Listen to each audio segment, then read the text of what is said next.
Futurama has always been a show that I loved when I was younger, but I just kind of gradually grew apart from it. It doesn't help the show was in this weird kind of limbo for a long time until it was brought back, though thankfully I've fallen back in love with the series, and I am so excited to talk about my spoiler-free thoughts on the entire 13th season.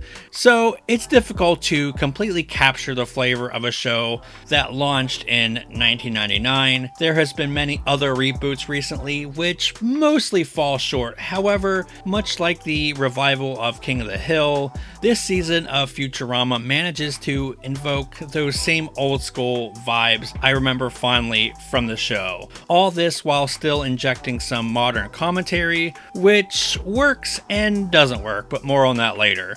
The premiere episode, Destroy Tall Monsters, is a pretty run-of-the-mill Bender-centric episode, but there was enough gags to keep it really fun to watch. Plus, there's a B-plot about Fry and Leela's relationship, which is kind of whatever, as their dynamic gets explored more in detail in episodes like 50 Shades of Green. And while this episode was just fine, it doesn't help that the following episode, The World Is Hot Enough, is repetitive and, in my opinion, the weakest episode this season. It's a climate change episode, which is fine, but it just repeats the same jokes and it just comes off more annoying than funny. Conversely, Murderoni also tackles something from real life, the Pizzagate conspiracy, but manages to get to the point without being too preachy or repetitive, and most importantly, funny. So the writers can do timely social commentary, which just kind of makes The World Is Hot Enough even more frustrating. But you're probably thinking, don't you like this season?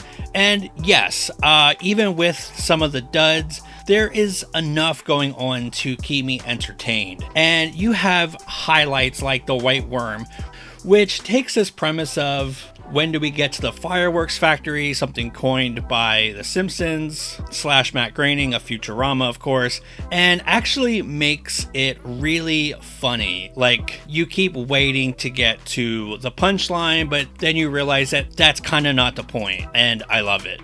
It has that trademark Futurama sense of pitch black, nihilistic humor that is sanded down just enough for most people to still enjoy it. To that point, as cynical as Futurama can be, the original run does have its share of tender and even bittersweet moments, and this season is no exception, with episodes like with the above mentioned 50 Shades of Green and Crab Splatter, which really deliver a mix of sweet but not overly sappy or saccharine. It's a tricky balance, and I think the writers really handle it with a lot of skill.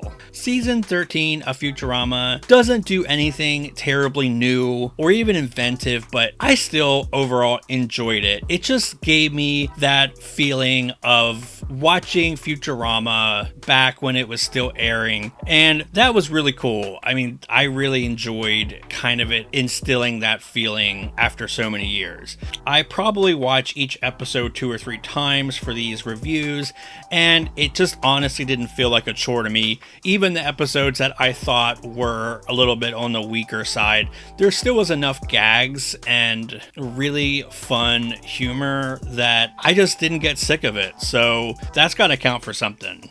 I don't know, it just gave me those warm, fuzzy, nostalgic dopamine hits without coming off too pandering and fan servicey. I'm happy to report that the writing is as razor sharp as ever, so I am excited for more Futurama. I'm hoping there's a 14th season, like, bring it on. So I hope you all enjoyed that review. I didn't want to get too into some major storylines. There is some really gaggy moments that kind of recontextualize some of the earlier seasons, but again, I don't want to get into those. Maybe I'll do a spoiler heavy episode down the line if y'all want, but I'm just gonna leave it at that, and I hope you enjoyed this video. Please subscribe, like, comment. I want to know what y'all's favorite Futurama episode is, and just what you think of this season. Like, did you enjoy it or not? I definitely want to hear from y'all, so please let me know, and I will see y'all in the next video.